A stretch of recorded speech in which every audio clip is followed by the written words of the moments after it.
রহমান তিনি যিনি মানুষকে কোরআন শিক্ষা দিয়েছেন এবং মানুষকে সৃষ্টি করেছেন এবং মানুষকে ভাষা শিক্ষা দিয়েছেন, তিনি হলেন রহমান। এরপরে সূরার মধ্যে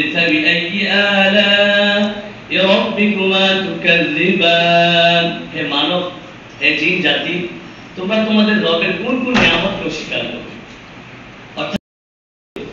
আমাদেরকে সবচেয়ে মাখলুকের মধ্যে সবচেয়ে শ্রেষ্ঠ বানিয়েছেন, এই জন্য সবাই বলে আলহামদুলিল্লাহ। তারপরে আল্লাহ রাব্বুল আলামিন আমাদের ক্ষান্ত হননি, তিনি আমাদেরকে আশরাফুল মাখলুকাতের মধ্যে মানুষ বানিয়েছেন। পৃথিবীর মধ্যে এখন অনেক মানুষ আছে, প্রায় 800 কোটি মানুষ পৃথিবীতে প্রায় আছে। এর মধ্যে থেকে আমাদেরকে আল্লাহ তাআলা মুসলমান বানিয়েছেন, ঈমান দান করেছেন, ইসলামের মতো বড় নিয়ামত দান করেছেন, বলেন আলহামদুলিল্লাহ। তারপরে ক্ষান্ত হননি, আল্লাহ রাব্বুল আলামিন আমাদেরকে সমস্ত নবীদের নেতা, সমস্ত নবীদের সর্বশেষ নবী, আর পরে কোন নবী আসবে না এমন একজন রাসূলের, এমন একজন নবীর উম্মত হিসাবে আমাদেরকে মনোনীত করেছেন, বাছাই করেছেন, নির্বাচিত করেছেন। এজন্য আমরা সবাই দিল থেকে বলে আলহামদুলিল্লাহ। এটা আরো বড় নিয়ামত রব্বুল আলামিনের পক্ষ থেকে, এটা আরো বড় দয়া ইহসান আল্লাহর পক্ষ থেকে আমাদের উপরে।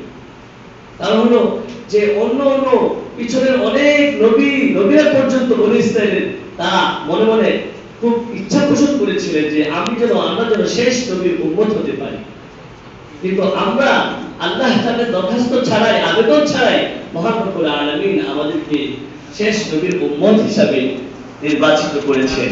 এই জন্য কি আমরা খুশি না বেজার? সবাই খুশিতে আলহামদুলিল্লাহ। দিল থেকে বলেন আরেকবার আলহামদুলিল্লাহ। এরপরে মহান রব্বুল আলামিন আমরা প্রথমে এই জন্য ওই নবীর শানে সবাই আমরা কয়েকবার দুরূদ পড়ি। প্রথম হলো আজকে আমরা আনন্দের প্রকাশের একটা মাধ্যম হলো আমরা নবীজির শানে আলহামদুলিল্লাহ আমরা সবাই এখন দুরূদ পড়ি কয়েকবার, একটু নীরবতার সাথে সবাই বলেন আল্লাহুম্মা সাল্লি আলা মুহাম্মাদ ওয়া আলা আলি মুহাম্মাদ কামা সাল্লাইতা আলা ইব্রাহিম।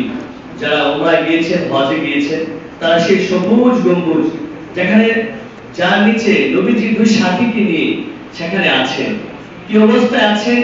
সেখানে জীবিত অবস্থায় আছেন। সেখানে আল আম্বিয়া আল আহইয়া ফি কুবুরিহিম, সমস্ত নবীরা কবরের মধ্যে জীবিত অবস্থায়, এটা আমাদের বিশ্বাস, এটা আমাদের আকীদা। এখন তিনি কি অবস্থায় আছেন, আল্লাহ ওনাকে কি অবস্থায় রেখেছেন সেখানে, সেটা ভিন্ন একটা জগৎ, সেটা আল্লাহ বাকি জানেন। কিন্তু আমরা নবীজির সামনে দুরূদ পড়তেছি, এই ধ্যান সেই সবুজ গম্বুজে খেয়াল করে আমরা যারা সালাম পৌঁছেছি সেই সোনালী সেই জালির কাছে গিয়ে সালাম পৌঁছানোর সৌভাগ্য হয়েছে। এই জন্য আমরা সেখানে ধ্যানের সাথে আমরা একটু সবাই দুরূদ পড়ি আল্লাহুম্মা সাল্লি আলা মুহাম্মাদ ওয়া আলা আলি মুহাম্মাদ কামা সাল্লাইতা আলা ইব্রাহিম ওয়া আলা আলি ইব্রাহিম ইন্নাকা হামিদুম মাজিদ। اللهم بارك على محمد وعلى آل محمد كما باركت على إبراهيم وعلى آل إبراهيم إنك حميد مجيد।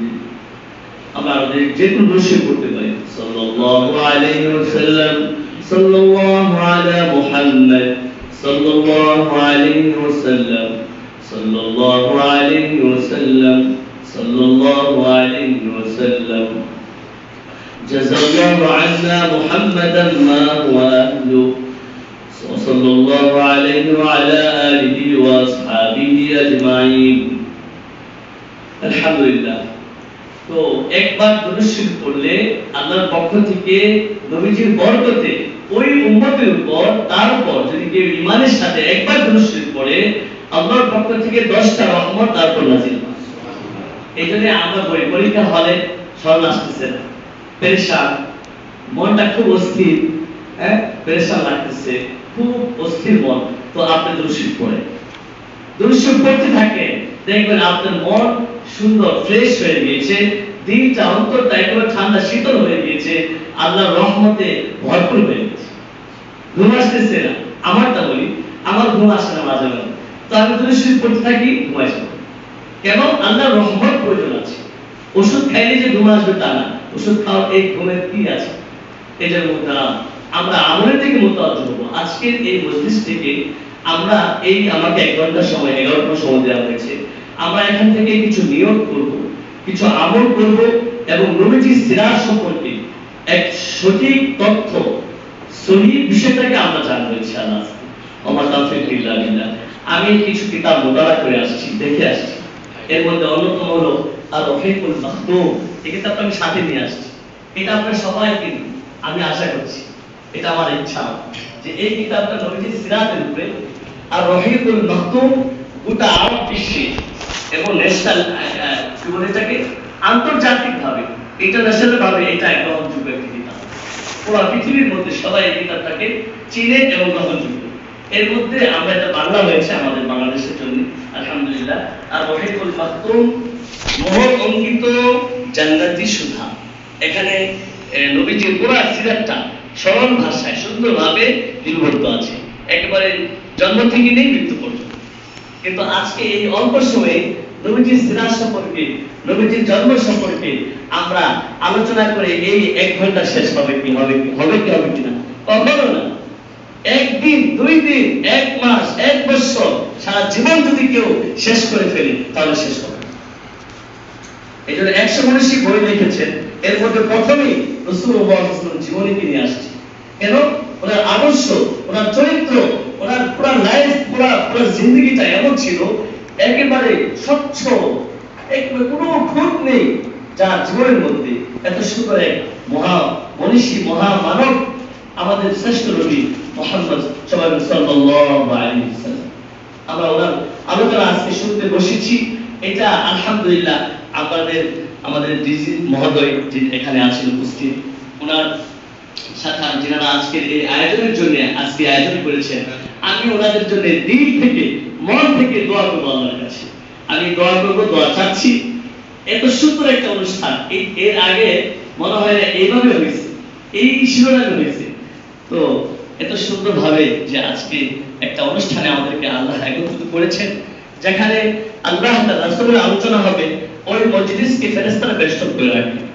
তবে এখান থেকে আমরা একটা মজবুত নিয়ত করব, একটা সুন্দর নিয়ত মনকে নিয়ে আমরা এখান থেকে উঠবো। আল্লাহ তাআলা আমাদেরকে সকলকে তৌফিক দান করেন। আমার মূল আলোচনায় আমি যাচ্ছি এখন।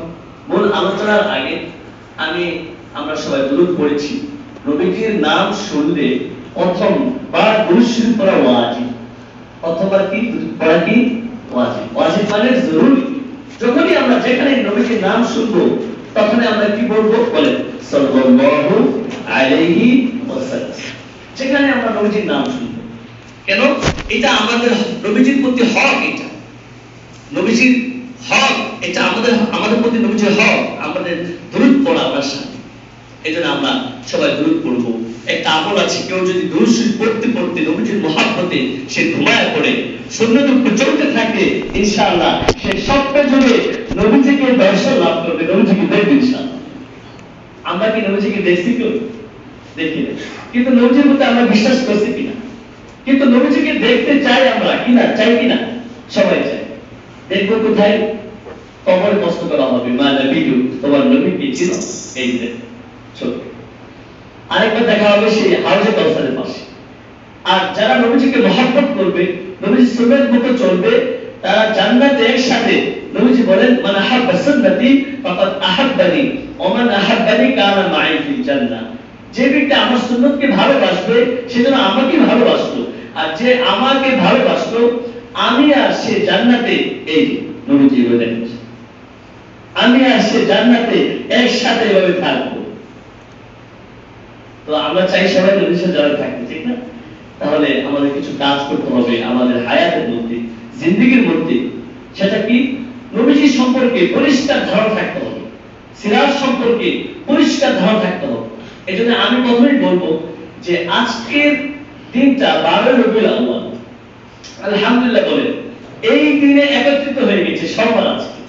আলহামদুলিল্লাহ, আলহামদুলিল্লাহ অনেকে রোজা রাখছে। আজকের দিনে রোজা রাখা, নবীজিকে বলা হয়েছে যে ইয়া রাসূলুল্লাহ আপনি কেন সবার রোজা রাখেন? তখন নবীজি বললেন, হে আমার সাহাবী শোনো, এই দিনে, এই সোমবার দিনে আমি জন্ম লাভ করেছি, দুনিয়াতে আগমন করেছি, এই জন্য আমি রোজা রাখছি। তাহলে সোমবার দিন রোজা রাখা এটা কিন্তু বছরে একবার না, আজকে না, কিন্তু গণনা করবে আমাদের জন্য সৌভাগ্য আজকে সোমবার হয়ে গেছে সেটা, আলহামদুলিল্লাহ। আবার 12 রবিউল আউয়াল, আবার এই দিনেই নবীজি দুনিয়া থেকে বিদায় গ্রহণ করেন 12 রবিউল আউয়াল। এই সম্পর্কে আমি আলোচনা করব ইনশাআল্লাহ। এখন আমরা জানব যে রাসূলুল্লাহ সাল্লাল্লাহু আলাইহি ওয়াসাল্লাম আগে প্রথম জানি যে উম্মত সম্পর্কে, এটা একটু বলতে হবে।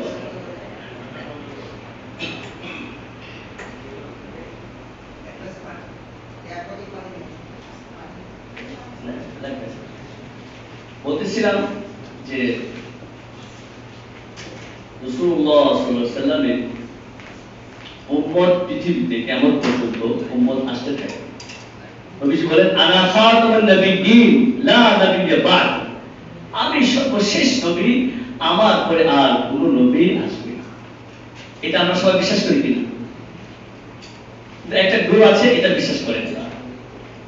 আল্লাহ আমাদের সবাইকে হেফাজত করে।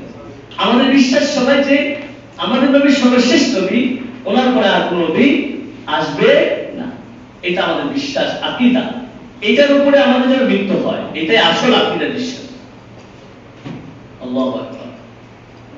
যদি এই বিশ্বাসের উপর আমরা যদি মরতে না পারি, তাহলে কিন্তু আমরা নবীজির শাফায়াত পাবো না, নবীদের হাতে হাউজে কাউসার পানি পাবো। এটা বড় একটা আকীদা, বিশ্বাস আমাদের। বলতেছিলাম নবীজির উম্মত পৃথিবীতে কিয়ামত পর্যন্ত আর কোন নবী আসবে না, সবাই নবীজির উম্মত। উম্মত দুই ধরনের, উম্মতে দাওয়া, উম্মতে ইজাবা। উম্মত কয় ধরনের? দুই ধরনের। নাম্বার 1 উম্মতে দাওয়া, নাম্বার 2 উম্মতে ইজাবা। উম্মতে ইজাবা হচ্ছে, অর্থ বাংলা বলি, সেটা হলো যারা নবীর আহ্বানে সাড়া দিয়েছে, নবীর প্রতি বিশ্বাস স্থাপন করেছে। আরেকটা উম্মত হলো উম্মতে দাওয়া। নবীজির দাওয়াত, নবীজি জানে আছে একজন নবীজি মুহাম্মদ, কিন্তু ওনার প্রতি ঈমান আনেন, তারাও নবীজির উম্মত। কেন? নবীজি বলেন আমার যখন আমি নবুয়ত প্রাপ্ত হয়েছি, নবী হয়ে দুনিয়াতে আসছি, তখন পিছনের সমস্ত কিতাব, তাওরাত, বাইবেল, ইনজিল, জাবুর যা কিছু আছে, সমস্ত কিতাব রহিত হয়ে গিয়েছে। শুধুমাত্র একটা কিতাব বাকি থাকবে কিয়ামত পর্যন্ত, সেটা হলো কোরআনুল কারীম। কোরআনুল কারীম শুধু বাকি থাকবে। এখন এই কোরআনুল কারীমকে যারা বিশ্বাস করবে, নবীজির সুন্নাত মতো যারা চলবে, তাদের এই ভাষায় কোরআনের আয়াত বলতেছেন আল্লাহ তাআলা সূরা আল ইমরানের, ربنا أعوذ بالله من الشيطان الرجيم بسم الله الرحمن الرحيم ربنا إننا سمعنا مناديا ينادي للإيمان أن آمنوا بربكم فآمنا ربنا آمنا আমরা ঈমান এনেছি। মুনাদিয়া ইউনাদি, এমন একজন ব্যক্তি আমাদেরকে আহ্বান করেছেন ঈমানের দিকে। মুনাদি ইউনাদি, আহ্বানকারী আহ্বান করেছে ঈমানের দিকে। লিল ঈমান, ঈমানের জন্য। আন আমিনু, যেন আমরা ঈমান আনি। ফাআমান্না, অতঃপর আমরা ঈমান এনেছি। তিনি কে আহ্বান করেছেন? সেটা হলো আল্লাহর পক্ষ থেকে নির্বাচিত সর্বশেষ নবী জনাবে সাইয়্যিদুনা মুহাম্মদ সাল্লাল্লাহু আলাইহি ওয়াসাল্লাম। ওনার ডাকে আমরা সাড়া দিয়েছি সবাই। কিন্তু আরেক কিছু মানুষ আছে, মাত্র 150 কোটি মানুষ মুসলমান, আর বাকি যে আছে সবাই হলো, তারা নবীজির ডাকে সাড়া দেয়নি, কিন্তু তারা সবাই মুসলমান, তারা সবাই নবীজির উম্মত, তারাও নবীজির উম্মত। সাড়া দেয়নি, তাদেরকে বুঝাইতে হবে, দোয়া করতে হবে, তাদের জন্য দাওয়াত দিতে হবে, চেষ্টা করতে হবে, কিন্তু তারাও নবীজির উম্মত। আলহামদুলিল্লাহ বলেন, আমরা যে নবীজির এই ঈমানের তাকে সাথ দিতে পেরেছি, আমরা যে ঈমান আনতে পেরেছি নবীজির প্রতি, এই জন্য আবার বলেন আলহামদুলিল্লাহ। এটা হলো উম্মত দুই ভাবে বিভক্ত। এরপরে আসে আমরা নবীজির সিরাতের দিকে চলি। রাসূলুল্লাহ সাল্লাল্লাহু আলাইহি ওয়াসাল্লামের 63 বছর 4 দিন দুনিয়াতে ছিলেন। পুরা 63 বছর 4 দিন, এটা সহি এখানে আসছে হাদিসুল মাহফুজের ভিতরে। আমরা 63 বছর শুনে আসছি, 63 বছর সাথে আরো 4 দিন এখানে, যাই হোক বিভিন্ন মতামত আসছে। এই পুরা জিন্দিগিটাকে আমরা দুইটা ভাগে বিভক্ত করব। প্রথমে দুইটা ভাগ করব, একটা হলো রাসূলুল্লাহ সাল্লাল্লাহু আলাইহি ওয়াসাল্লামের নবুয়তের আগের সময় আর একটা নবুয়তের পরের সময়। রাসূলুল্লাহ সাল্লাল্লাহু আলাইহি ওয়াসাল্লাম নবী হয়েছে, নবুয়ত লাভ করেছে 40 বছর। এখন একেবারে জন্ম থেকে নিয়ে 40 বছর পর্যন্ত একটা জীবন নবীজি অতিবাহিত হয়েছে। এরপরে আসেন নবীজি নবুয়ত লাভ 40 বছর পেয়েছেন, নবী হয়েছেন তিনি। তারপর কোরআন নাযিল হওয়া শুরু হয়েছে, এটাই নবী হওয়া, প্রথম কোরআন নাযিল হয়েছে। এরপর 40 থেকে নিয়ে বাকি 23 বছর 4 দিন, এটা হলো নবীজির নবুয়তের বছর। এই হলো 63 বছর 4 দিন। এখন এই সময়টুকুর মধ্যে আবার দুইটা ভাগ করতে হবে, অর্থাৎ বাকি 23 বছরকে দুইটা ভাগ করি আমরা। একটা হলো মক্কি জিন্দেগি আর হলো মাদানী জিন্দেগি। মক্কায় নবীজি ছিলেন 13 বছর। কত বছর? 13 বছর। আর মদিনায় ছিলেন নবীজি কত বছর? 10 বছর 4 দিন। এই হলো 23 বছর 4 দিন। এখন নবীজির এই পুরো আলোচনাটা আমরা সংক্ষিপ্ত বুঝলাম যে 63 বছর 4 দিন, পুরা 40, 23, 10 বছর 4 দিন।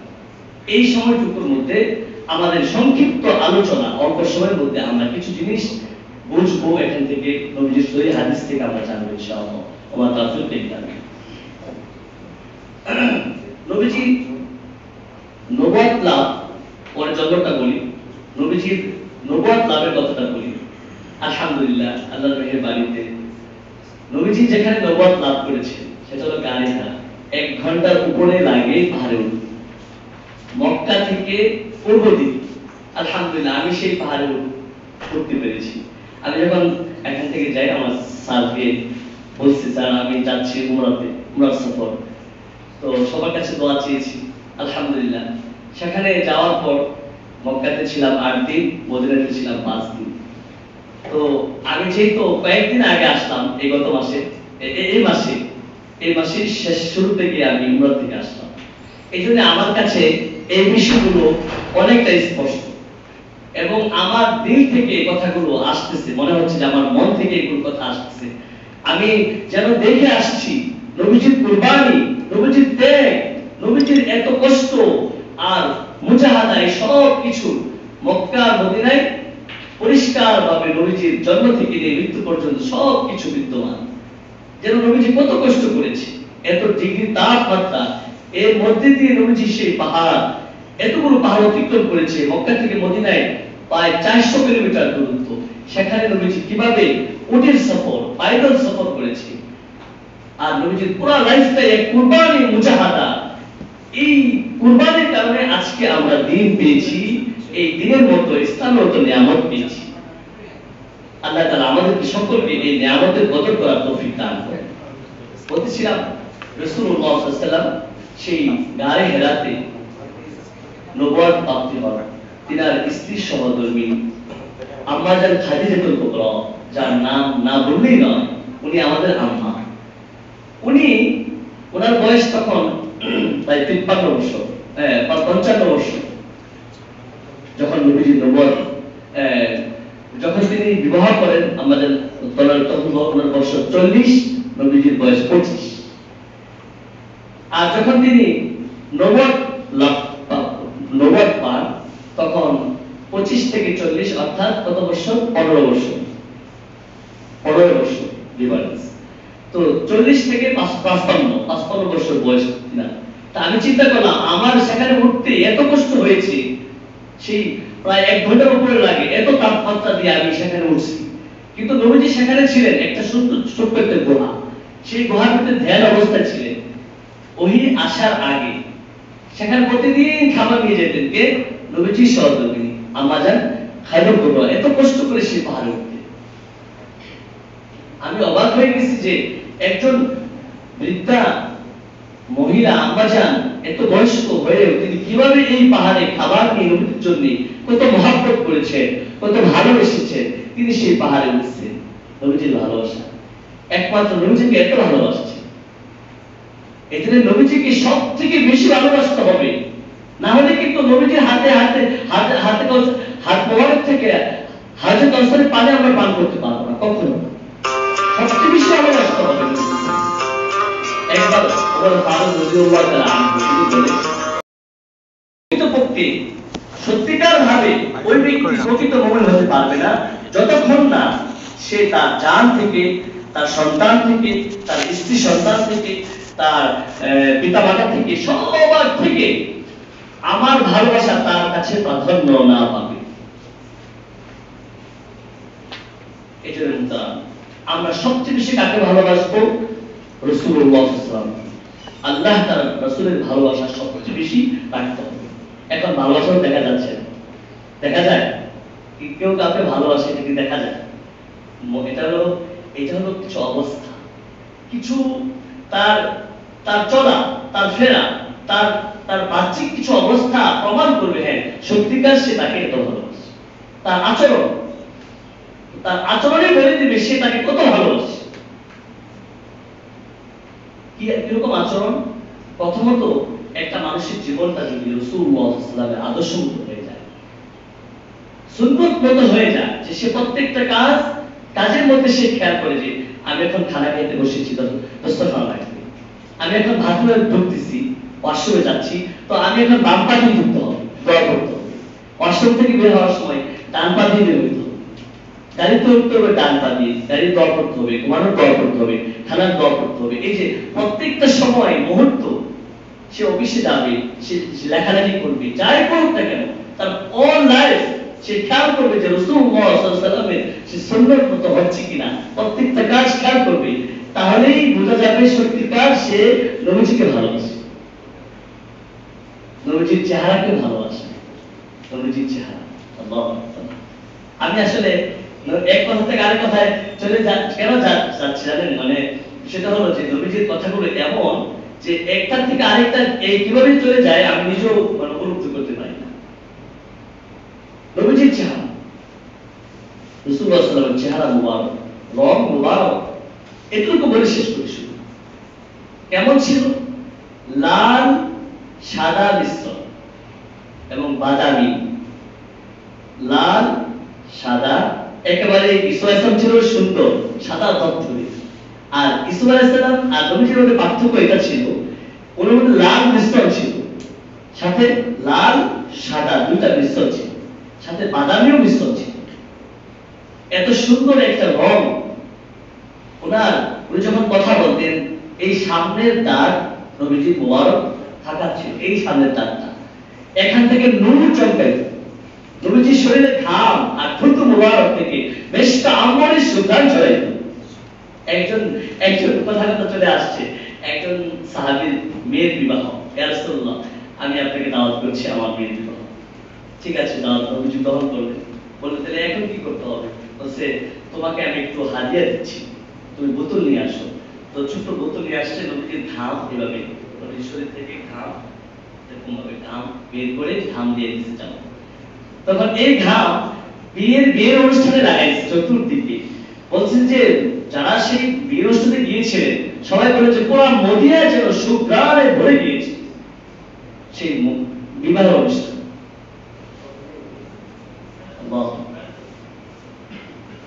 ওনার এখানে একটা রক ছিল নবীজি, সব সামাল তিরমিজি আসছে, তিরমিজি শরীফের মধ্যে এই সবগুলো বলা আসছে। এখানে একটা রক, তিনি রাগ করলে নবীজির এই কপাল মোবারক চোরা ছিল, চিপা কপাল তোলা উনি ছিলেন না, ওনার কপাল ছিল পাশ, এবং এখানে একটা রক ছিলেন। এই রকটা নবীজি যখন রাগ করতেন এই রকটা ফুলে যেত। নবীজির চেহারা একেবারে গুল এটা ছিল না, আবার একেবারে লম্বা এটাও না, একেবারে সুন্দর একটা চেহারা ছিল, যেন একেবারে গুলও না একেবারে লম্বাও না। চুলগুলো কোকড়ানোর মতো ছিল ঠিক, কিন্তু যেখান থেকে চুল আশ্রয় যেত সেখানে চুল নবীজি চাইতো। কিন্তু একেবারে কোকড়ানো ছিল না, একেবারে স্টেপ এটাও ছিল না। নবীজির পুরা সুরত আমি যদি বলতে চাই সবাই এটাই শেষ হয়ে যাবে। পুরা নবীজির আকৃতি আলহামদুলিল্লাহ আমরা আমাদের কিতাবে পেয়েছি। আপনারা কিনেন কিতাব, নবীজির আদর্শ এই আছে, এটা পড়েন, এটা পড়েন।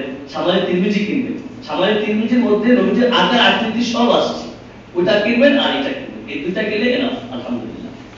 নবীজির আকার আকৃতি, নবীজির পুরা লাইফ জিন্দেগি বুঝলে পরে নিজের হৃদয়ের ভিতরে একটা অনুভূতি আসবে যে আমি সত্যিকার নবীজির উম্মত হতে চাই।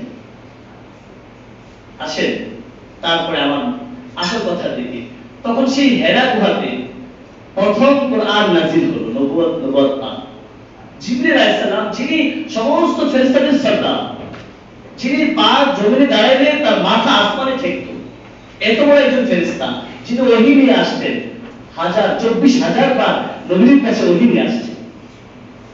এই ইলমে ওহী এটা হলো সবচেয়ে বড় আমাদের জন্য আমানত, সবচেয়ে বড় নিয়ামত যে আমরা কোরআনের ইলম, এই ইলম পেয়েছি।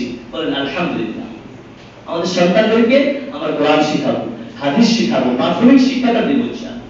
তারপরে আমরা যাই মানে ডক্টর, প্রফেসর, ইঞ্জিনিয়ার, আমরা যাই কিছু ডাক্তার মানে কোনো সমস্যা নেই, কোনো সমস্যা নেই, কিন্তু আমাদের প্রাথমিক শিক্ষাটা কি দিতে হবে?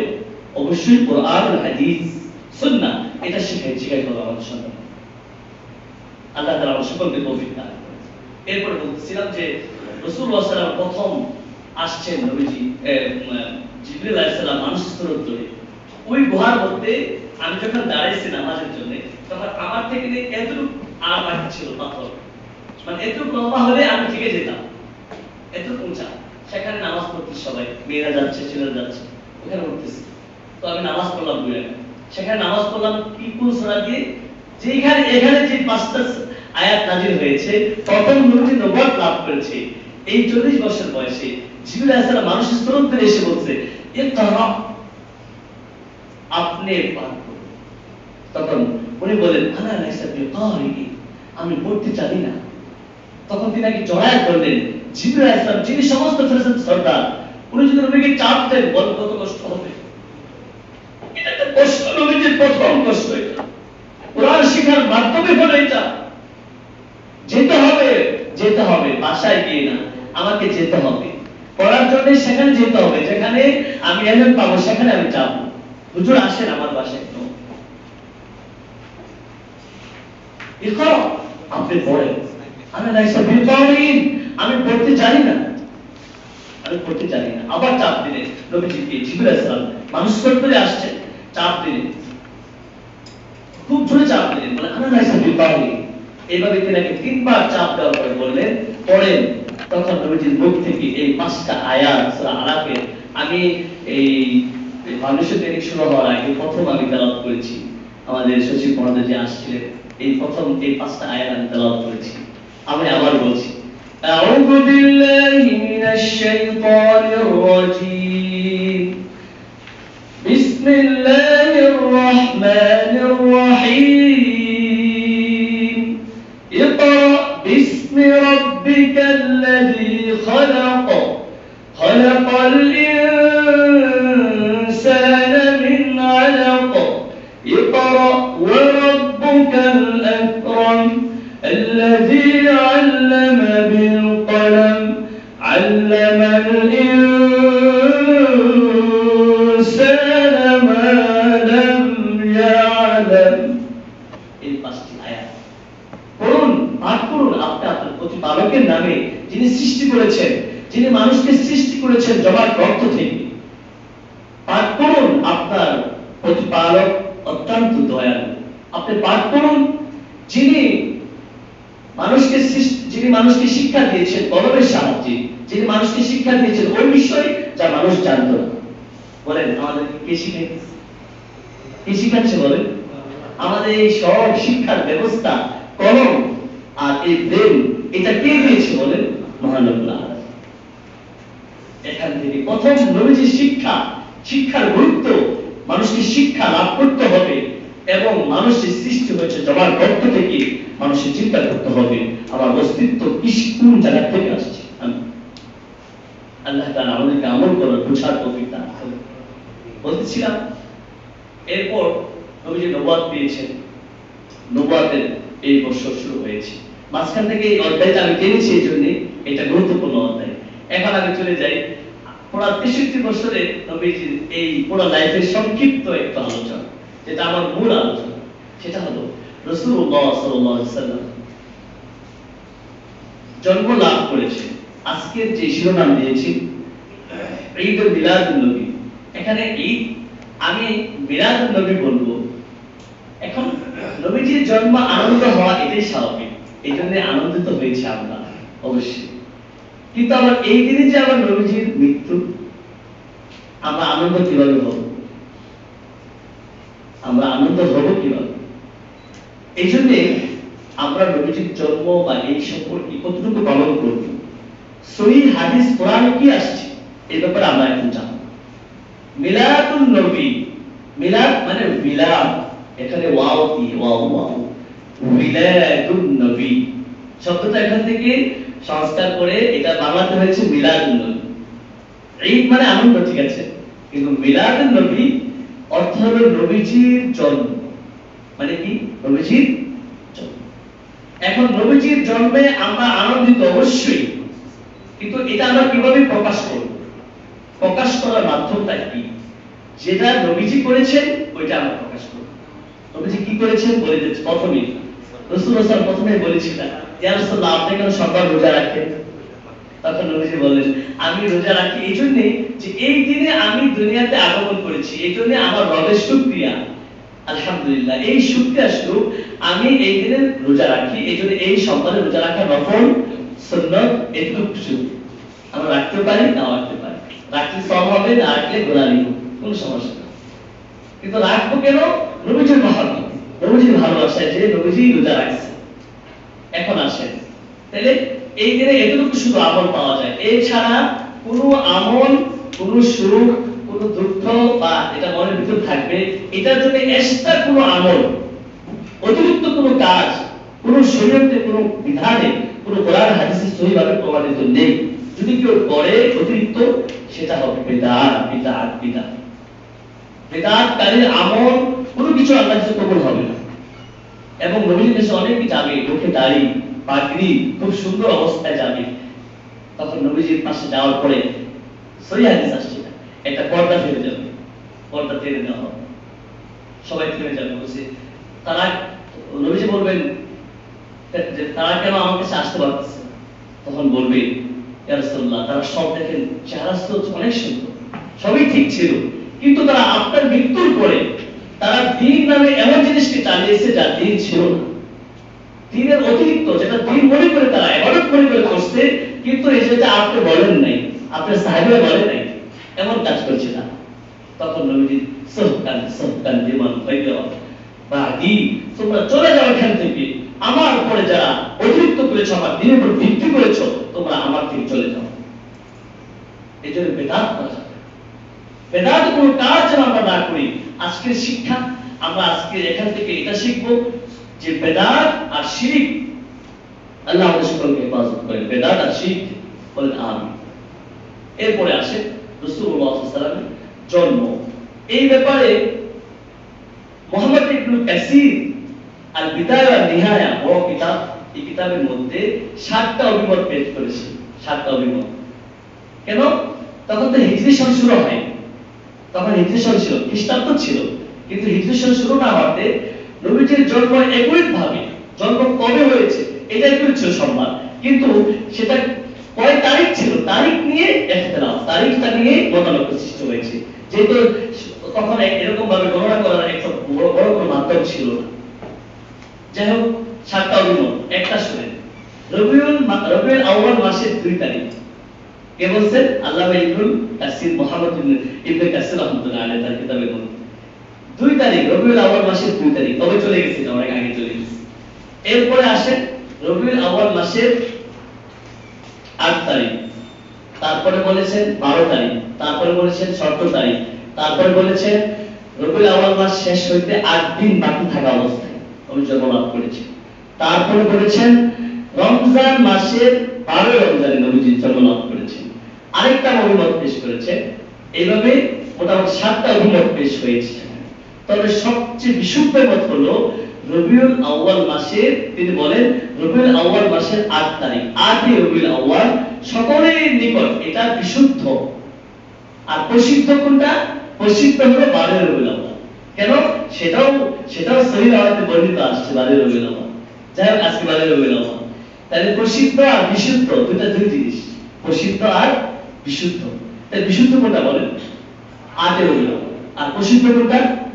12 রবিউল আউয়াল। কিন্তু আমার নবীজির জন্ম, আমার মৃত্যু, ইন্তেকাল কিন্তু 12 রবিউল আউয়াল সন্ধ্যা।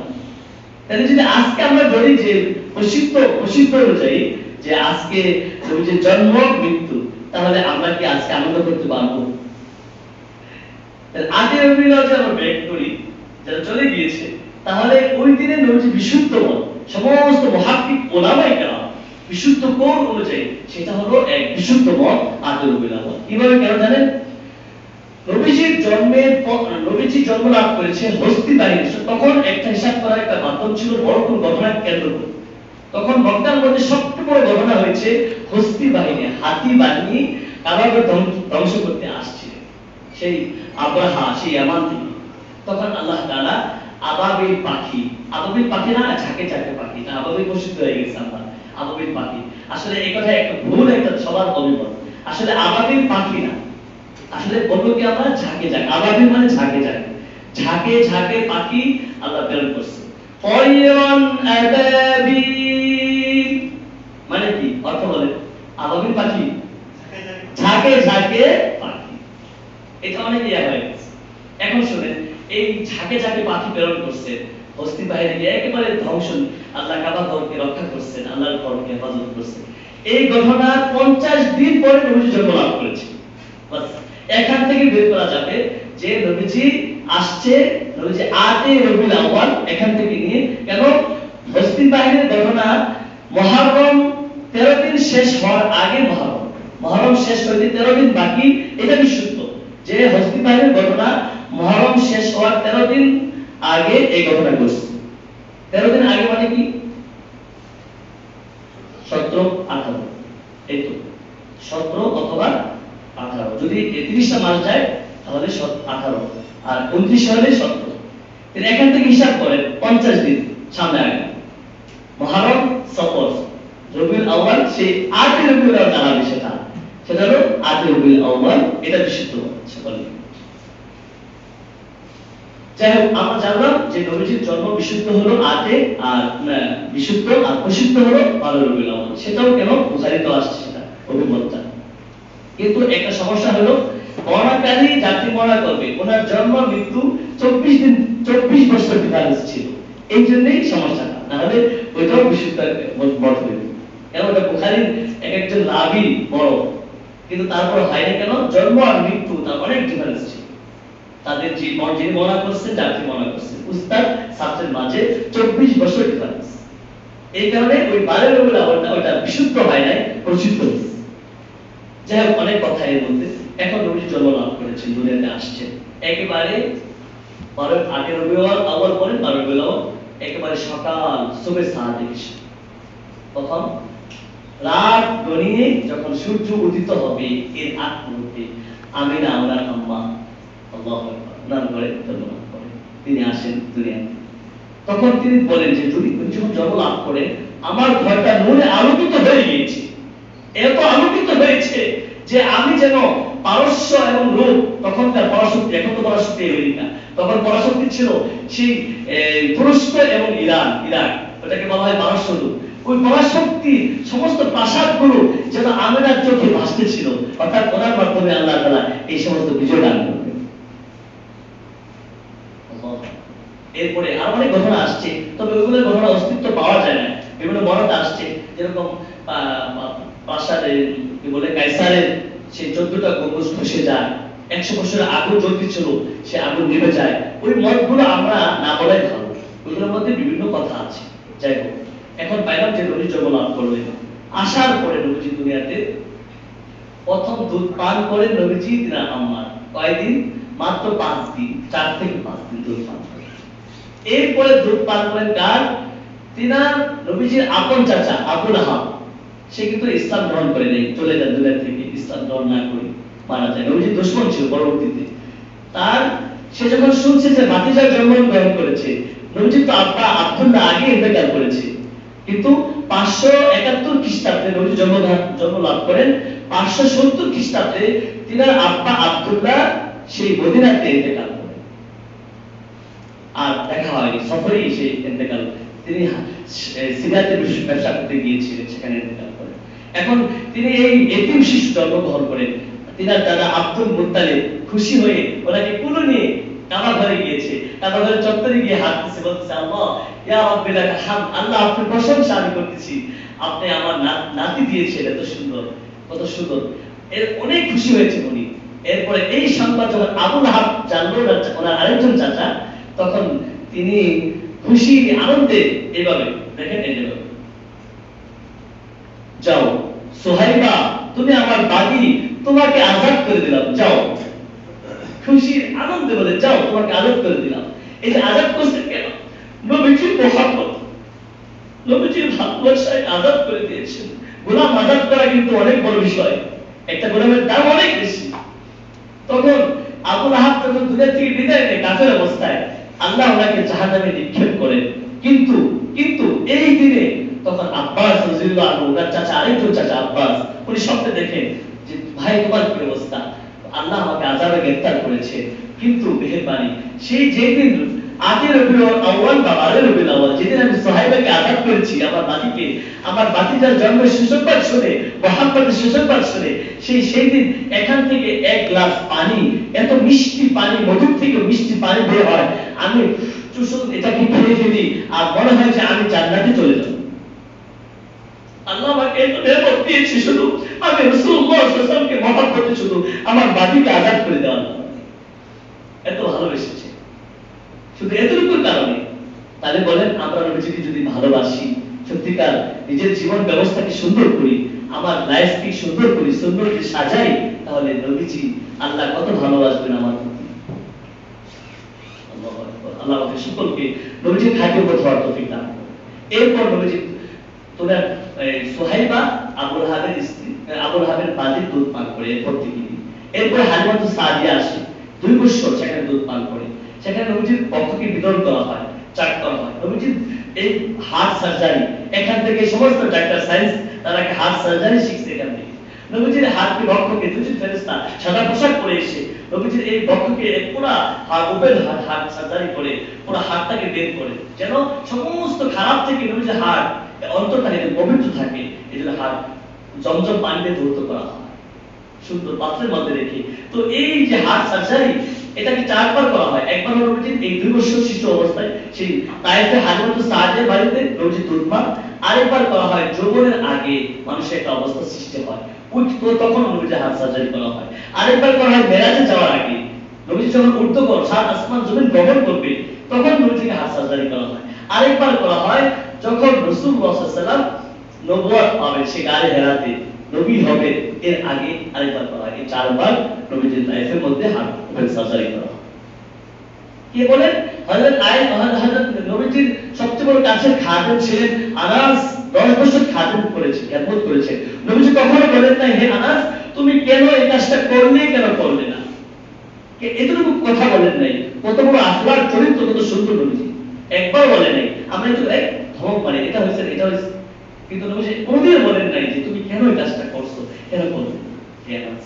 তিনি বলেন যে, তিনি কে বলেন? আনাস বলেন যে আমি নবীজির খালি গায়ে শরীর দেখেছি, নবীজির এখান থেকে নিয়ে একে নাভি পর্যন্ত একে শিরাই করা দাগ আমি দেখেছি নিজ চোখে।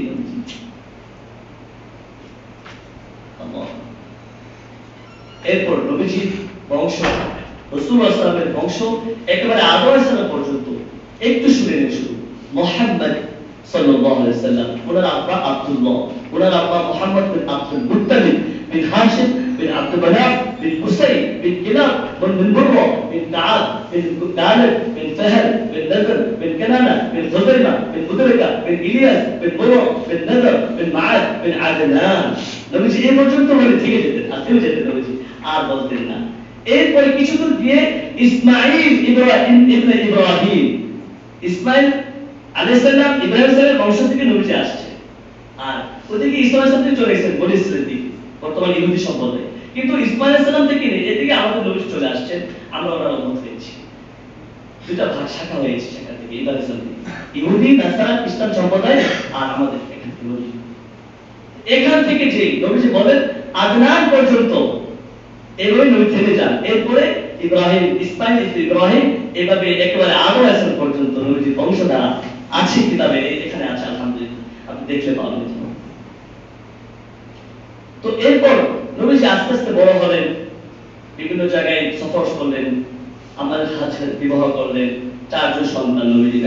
মোট সন্তান সংখ্যা হলো মেয়ে সংখ্যা 4 জন, ফাতিমা, জয়নব, উম্মে কুলসুম, রুকাইয়া।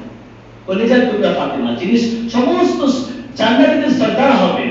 আল্লাহু আকবার। ওনার কবর রিয়াজুল জান্নাতে আছে। ও ফাতিমা তো সাইয়্যিদুন নিসাইল জান্নাহ, ফাতিমা আমার কলিজার টুকরা, যিনি সমস্ত জান্নাতীদের রমণী হবে, রমণীদের সর্দার হবে।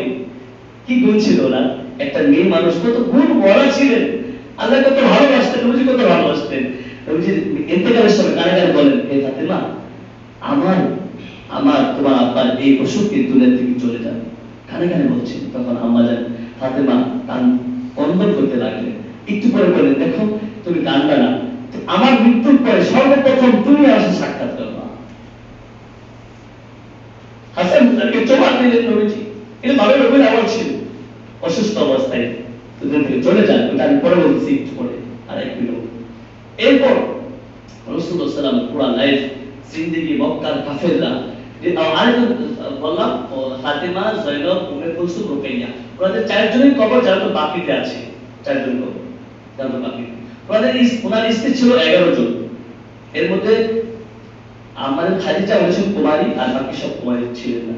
বাকি এই ওনার এই সবার কবরও 4 জন বাকিতে আছে, অর্থাৎ নবীজির কবর থেকে পূর্ব দিকে একেবারে কাছে 4 জন বাকি। এরপর রাসূলুল্লাহ সাল্লাল্লাহু আলাইহি ওয়াসাল্লাম পুত্র সন্তান ছিল 2 জন আমাদের সাথে, তো আবুল কাসেম আর তাহের। আবুল কাসেম একেবারে বড় হয়ে চলে যায় দুনিয়া থেকে, আবুল কাসেম। আর তাহের একটু ছোট ছিল, এজন্য নবীজি ওনার ছেলে ইন্তেকালের পর নবীজি চোখে পানি বেরিয়েছে। ইয়া রাসূলুল্লাহ, আপনি কান্না করতেছেন, আপনার ছেলে মারা গিয়েছে। বলছে, দেখো আমি তো মানুষ না, আমার সন্তান চলে গেছে দুনিয়া থেকে, আমি চোখে পানি আসবে না। নবীজি কাঁদতেছেন। আরেকজন ছিল মারিয়া কিপ্তিয়া, নবীজির বাদী ছিল, ওনার ঘর থেকে আসছে ইব্রাহিম। এই 4 জন পুত্র সন্তান, 3 জন পুত্র সন্তান আর 4 জন কন্যা সন্তান নবীজির সন্তান। কিন্তু ছেলের কেউ দ্রুত ছিলেন না, বড় হয়নি, মেয়েদের থেকে বংশ লাভ করেছে, দুনিয়াতে এখনো আছে নবীজির বংশ। যাই বলতেছিলাম, এরপর নবীজির দাওয়াত আর সম, এই কাফেরদের মধ্যে, মূর্তি পূজকের মধ্যে নবীজি এত কষ্ট করেছে, এত দাওয়াত দিয়েছে। পুরো মক্কার মধ্যে 13 বছর কুরবানি করেছে, সে তায়েফে গিয়েছে, রক্ত ঝরিয়েছে তায়েফের মধ্যে, কত করুণ কাহিনী। আলহামদুলিল্লাহ আমি তায়েফে গিয়েছি, যেখানে নবী রক্তাক্ত অবস্থায় পড়েছিলেন, ওই জায়গাটা ঘেরাও করা ঢেকে রাখছে। সেখানে গিয়ে কোনো মানুষ চোখে পানি বের হবে না, এটা হতে পারে। নবী সেখানে রক্ত ঝরিয়েছে, জুতা মোবারক, নবীজি রক্ত, সেই তায়েফের বাচ্চারা পাথর নিক্ষেপ করছে, নবীজির পুরো শরীর পাথর রক্ত রঞ্জিত হয়ে গিয়েছে তায়েফের ময়দান। আর সেখান থেকে নবীজি ফিরে আসার পরে ওই বছরই নবীজির স্ত্রী খাদিজা ইন্তেকাল করেন, অর্থাৎ নবীজির বর্তমান 50 বছর। স্ত্রী তিনি জীবদ্দশায় এত ভালোবাসেন খাদিজাকে যে ওনার জীবদ্দশায় অন্য কাউকে বিবাহ করেন নাই। এত ভালোবাসা স্ত্রী ছিল যে ওনার জীবদ্দশায় আমি কাউকে বিবাহ করবো না। উনি পারতেন না বিবাহ করতে, কিন্তু বয়স্ক একজন মহিলা নিয়ে উনি জীবন যাপন করেছে। কেন? একমাত্র আল্লাহর মহব্বত, আল্লাহ এত ভালোবাসছে যে আমার দূর সময়ে খাদিজা আমাকে যে উপকার করেছে আমি তাকে কষ্ট দিতে পারবো না, এত ভালোবাসা স্ত্রী ছিল। কিন্তু উনি সেই তায়েফ থেকে আসার পর, অর্থাৎ উনি যখন 50 বছর, তখন তিনি চলে যান দুনিয়া থেকে। আবু তালেব প্রায় 42 বছর পর্যন্ত নবীজিকে গাইড করেছে, কাফের থেকে বাঁচিয়েছে। উনিও চলে যায় সেই তায়েফের বছর, সেই নবুয়তের 10 বছর। আর 3 বছর ছিল নবীজি মক্কাতে, অর্থাৎ 53 বছর। এরপর নবীজি মদিনায় চলে যান। কিন্তু এত কষ্ট করে হিজরত করে মদিনায় যাওয়ার পরে সেখানে বিভিন্ন যুদ্ধ পরিচালনা করেছে, বদর, উহুদ, খন্দক, খাইবার, বিভিন্ন যুদ্ধ, পেটে পাথর বেঁধেছে, কষ্ট করেছে নবীজি।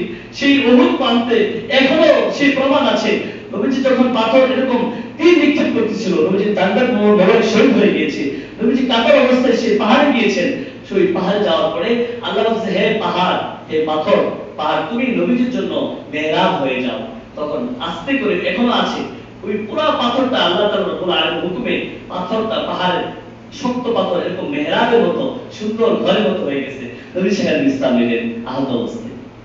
একজন সাহাবী সেই লোহার বর্ম ওঠানোর সময় ওনার দাঁত মোবারক শহীদ হয়ে যায়। এত কষ্ট করেছেন শুধু তার জন্য, এই উম্মতের জন্য, আমাদের জন্য। নবীজি দোয়া করছেন, আল্লাহুম্মা গফির লানা ওয়া লিল মুমিনিনা ওয়াল মুমিনাত, হে আল্লাহ আমার উম্মতকে আপনি maaf করে দেন, আমার উম্মতকে ক্ষমা করে দেন। তখন আম্মা যারা আয়েশা উনি বললেন যে আমি তিনার জন্য দোয়া করলেন, আল্লাহুম্মা গফির লা আয়েশা, আল্লাহ আপনি আয়েশার গুনাহকে maaf করে দেন। যাই হোক, বলতেছিলাম যে উম্মতের জন্য এত ফিকির আর পুরো লাইফ জীবনটা এভাবে গিয়েছে। সর্বশেষ কথা হলো এই, রাসূলুল্লাহ সাল্লাল্লাহু আলাইহি ওয়াসাল্লাম 29 সফর, 29 মুহররম সফর, মুহররম সফর রবিউল আউয়ালে 29 সফর রাসূলুল্লাহ সাল্লাল্লাহু আলাইহি ওয়াসাল্লাম জান্নাতুল বাকিতে জানাজা গিয়েছিলেন। সেই 29 সফর যখন জানাজা থেকে ফিরে আসেন, সেখান থেকে নবীর মাথা ব্যথা শুরু হয়। মাথা ব্যথা থেকে জ্বর, প্রচন্ড জ্বর, এত তাপমাত্রা জ্বর, নবীজিকে একটা পাত্রের মধ্যে ঠান্ডা পানির মধ্যে বসায় দেওয়া হয়েছিল। এইভাবে তিনি 11 দিন পর্যন্ত নামাজ পড়াইছে। এই 19 সফর থেকে নিয়ে 29 সফর, 29, 30, 1, 2, 3, 4, 5, 6, 7 এই এতদিন পর্যন্ত তিনি জ্বর অবস্থায় নবীজি এই 7 রবিউল আউয়াল পর্যন্ত, 8 রবিউল আউয়াল পর্যন্ত নবীজি নামাজ পড়াইছে মসজিদে নববীতে 7 দিন। তারপরে হযরত আবু বকর সিদ্দিক রাহমাহুল্লাহ উনি কি করলেন, ইমামতি করলেন, নামাজ আসতে পারেন নাই তিনি। সর্বশেষ রাসূলুল্লাহ সাল্লাল্লাহু আলাইহি ওয়াসাল্লাম সবাইকে ডাকলেন, সাহাবীদের সবাইকে নসিহত করলেন এবং মানুষদেরকে নসিহত করলেন এবং তিনার স্ত্রীদেরকে ডাকলেন, নসিহত করলেন, চলে যাবেন দুনিয়া থেকে শেষ বিদায়। সব হাসান হোসেনকে চমার দিলেন, ফাতেমাকে কানে কানে কথা বললেন। সর্বশেষ 12 রবিউল আউয়াল ফজরের নামাজের পর থেকে প্রচন্ড জ্বর বাড়তে বাড়তে একেবারে হাদিসে আসছে সূর্য যখন উত্তপ্ত হয়েছে ইশরাকের পরে, চাষতে মনে আমরা ধরতে পারি 9টা থেকে 11টা, 9টা থেকে 11টা, সূর্য মাথা আসার আগেই দুনিয়া থেকে নবী চলে যাবে। 12 রবিউল আউয়াল, এই যে আজকের সন্ধ্যা, আজকে মনে করে যে এখন 11টা বাজছে, 11টা 5, ঠিক এর আগে আগে নবী দুনিয়া থেকে চলে যান। হাদিসের ভাষা অনুযায়ী সূর্য উত্তপ্ত গরম একেবারে যখন শুরু হয়েছে তখন চলে যান দুনিয়া থেকে। কিন্তু নবীজি কথা বলতেছেন ইশরাকের সময়, চাষতের সময়। কথা শেষ, সর্বশেষ যে কথাটা বললেন এটা আমরা শিখতে হবে। এটা বলে আমি শেষ করব আমার আলোচনা। সেটা কি বললেন, সর্বশেষ নবীজির কথা কি ছিল, নবীজির আমল কি ছিল, আমরা এখান থেকে শিখি। সেটা হলো রাসূলুল্লাহ সাল্লাল্লাহু আলাইহি ওয়াসাল্লাম আম্মা জান খাদিজাতুল কুবরা ওনাকে বললেন, আমাদের আয়েশাকে বললেন, দেখো সবাইকে ডাকো, আমি কোথায় থাকবো, সর্বশেষ সময়টুকু আমি তোমার ঘরে থাকতে চাই। সর্বশেষ তিনি আম্মা জান আয়েশার ঘরে কাটালেন, অর্থাৎ বর্তমান যেখানে আমরা সালাম দিতে যাই সবুজ গম্বুজের নিচে, এইটা হলো আম্মা জান আয়েশার ঘর। আর পাশে অন্যান্য স্ত্রীও ছিলেন, অন্যান্য ঘর ছিল, কিন্তু এই ঘরের নিচে নবীজি থাকতেন, আম্মা জান আয়েশার ঘর। সর্বশেষ এই ঘরে যখন অবস্থান করলেন জ্বর অবস্থায়, এই মুহূর্তটা সময়টা, তখন নবীজি বললেন মানুষদের উদ্দেশ্যে, লানাতুল্লাহি আলাল ইহুদি ওয়ান নাসারা ইত্তাখাযু কুবুর আনবিয়াইহিম মাসজিদা ইয়াহদুরু মা সানাউ, আও কামা ক্বালা রাসূলুল্লাহ সাল্লাল্লাহু আলাইহি ওয়াসাল্লাম। নবীজি বললেন তোমরা সবাই কথা ভালো করে শুনো, আল্লাহ তাআলা লানত বর্ষিত হোক ইহুদি নাসারাদের উপর। কেন? তারা তাদের নবীদের কবরকে মসজিদ বানিয়েছে। এটা কি শিরিক আর বিদআত। শিরিক তোমরা ইয়াহদুরুহুম, তোমরা মা সানাউ, তোমরা তারা যা করছে তার থেকে তোমরা বিরত থাকো, এই কাজ করো না তোমরা। অর্থাৎ আমার কবরকে তোমরা এই মসজিদ বানাবে না, আমার কবরের কাছে সেজদা করবা, এসে কবরের কাছে চাইবা, আর কবরকে তোমরা ইবাদতগাহ বানাইবা যেরকম ইহুদি নাসারা তারা বানিয়েছে, এই কাজ করবা না। এটা সম্পূর্ণ শিরিক আর বিদআত। এটা ছিল নবীজির শেষ কথার আগের কথা। সর্বশেষ কথা হলো এটা ইন্তেকালের একটু আগে, যেমন as-সালাত মা মালাকাত আইমানুকুম, নামাজ নামাজ সালাত সালাত তোমাদের অধীনস্থ যারা আছে তাদের ব্যাপারে তোমরা সতর্ক থাকো। এখন কি পেলাম? শিরিক, বেদাত, অবশ্যই এটা থেকে নিজেকে হেফাজত করতে হবে, এক নম্বর। দুই নম্বর হলো নামাজ, পাঁচ ওয়াক্ত নামাজ পড়তে হবে। নামাজ সবচেয়ে বড় গুরুত্বপূর্ণ। ওই যে শেষ কথা ছিল এটা নামাজ। এরপরে আরেকটা কথা কি ছিল? মা মালাকাত আইমানুকুম, তোমাদের অধীনস্থ কারা আছে। এখন অধীনস্থ দাস দাসী বুঝাচ্ছে নবীজি, কিন্তু আমাদের অধীনস্থ কারা আছে? আমাদের অধীনস্থ আছে আমাদের স্ত্রী, সন্তান, আমাদের বৃদ্ধ পিতামাতা। তাদের প্রতি আমাদের অবশ্যই তাদের প্রতি খেয়াল রাখতে হবে। তাদেরকে কোনোভাবে কষ্ট দেওয়া যাবে না, কোনোভাবে কষ্ট দেওয়া যাবে না। তাদের হক আদায় করতে হবে, তাদেরকে মহব্বত করতে হবে, তাদের প্রত্যেকটা হক আদায় করতে হবে। আমাদের মাথা হাতে আছে, আমাদের অনেক সময় বোনের হাজবেন্ড মারা গিয়েছে, বোন অসহায় অবস্থায় আমাদের অধীনস্থ আছে, তাদের হক আদায় করতে হবে, বোনদের হক আদায় করতে হবে। এই জন্য আমাদের খেয়াল করতে হবে। এই শেষ কথা, আমরা নামাজ, পাঁচ ওয়াক্ত নামাজ পড়বো ইনশাআল্লাহ, পড়বো তো ইনশাআল্লাহ, সুন্নাত তরিকায় চলবো তো ইনশাআল্লাহ, আল্লাহ তাআলা তৌফিক দান করেন। এরপর সর্বশেষ আমল ছিল কি?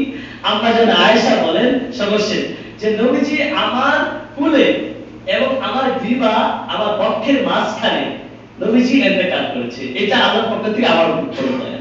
নবীজিকে দেখুন শোয়াইছে, নবীজি শেষ মুহূর্তে ইন্নালিল মাউত সাকারাত, নিশ্চয়ই মৃত্যু, লা ইলাহা ইল্লাল্লাহ, মৃত্যু আগে বলতেছেন লা ইলাহা ইল্লাল্লাহ, আল্লাহ ছাড়া কোনো মাবুদ নাই। ইন্নালিল মাউত সাকারাত, নিশ্চয়ই মৃত্যুর যন্ত্রণা বড় কঠিন। তিনি ওই অবস্থায় চলে যাচ্ছেন দুনিয়া থেকে। আর ঠিক এখানে নবীজির মাথা, আমাদের আয়েশার এখানে নবীজির মাথাটা আর হেলাল দিশে আছেন, ঠিক ওই মুহূর্তে চার কবজ হয়েছিল। আর সর্বশেষ যে আমল ছিল সেটা কি? আমাদের আয়েশা বলেন আল্লাহ রাব্বুল আলামিন সর্বশেষ নবীজির লালা আর আমার লালাকে একত্র করে দিয়েছেন। আলহামদুলিল্লাহ। কিভাবে? এটা কিভাবে? এটা হলো নবীজি যখন চলে যাচ্ছেন দুনিয়া থেকে সেই মুহূর্তটা, তিনার ভাই, কার ভাই? আমাদের আয়েশার ভাই আব্দুর রহমান ইবনে আবু বকর, আবু বকর ছেলে, উনি যখন মেসওয়াক নিয়ে আসতেছেন ঘরের মধ্যে প্রবেশ করলেন, তখন নবীজি তাকাইছেন মেসওয়াকের দিকে। তখন বুঝতে পারছেন যে মেসওয়াক নবীজি লাগবে।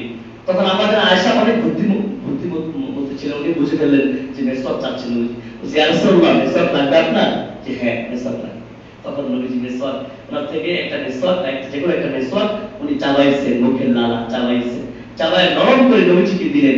উনি সুন্দর করে মেসওয়াক করলেন।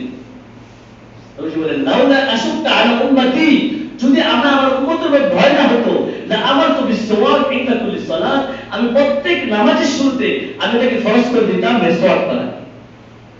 আজকে আমাদের ব্রাশ হয়ে মেসওয়াক চলে গিয়েছে। ব্রাশ মেসওয়াকের সুন্নাত আদায় হবে, একটা আদায় হবে পরিষ্কার। ব্রাশ করা এটা একটা সুন্নাত আদায় হবে, পরিষ্কার যেটা ফ্রেশ এটা সুন্নাত আদায় হবে। কিন্তু মেসওয়াক হতে হবে ঢাল, যে কোনো গাছের ঢাল হতে হবে, এটা সুন্নাত কিন্তু আদায় হবে না। মেসওয়াকের দুইটা সুন্নাত, পরিষ্কার এবং গাছের ঢাল হওয়া। এই দুইটা সুন্নাতের একটা আদায় হবে ব্রাশ দিয়ে, আরেকটা আদায় হবে না। এইজন্য আমরা মেসওয়াক পাশে রাখবো, আমরা ব্রাশের পাশাপাশি মেসওয়াক রাখবো। তারপরে ইনশাআল্লাহ নামাজ পড়বো মেসওয়াকের সাথে। আমরা প্রত্যেকটা কাজ সুন্নাত তরিকায় করব। আল্লাহ তাআলা এখান থেকে সবাই আমরা নিয়ত করি। সবাই নিয়ত আছে ইনশাআল্লাহ? কার কার নিয়ত আছে একটু হাত তুলে দেখান। আল্লাহ আপনি সবার হাতটা আপনি কবুল করে আমাদের সবাইকে আপনার নবীজির দিদার লাভ করার তৌফিক দান করুন। সবাই ওমা আলাইনা ইল্লাল বালাগ। আল্লাহ সকলকে আমল করার তৌফিক দান করুন।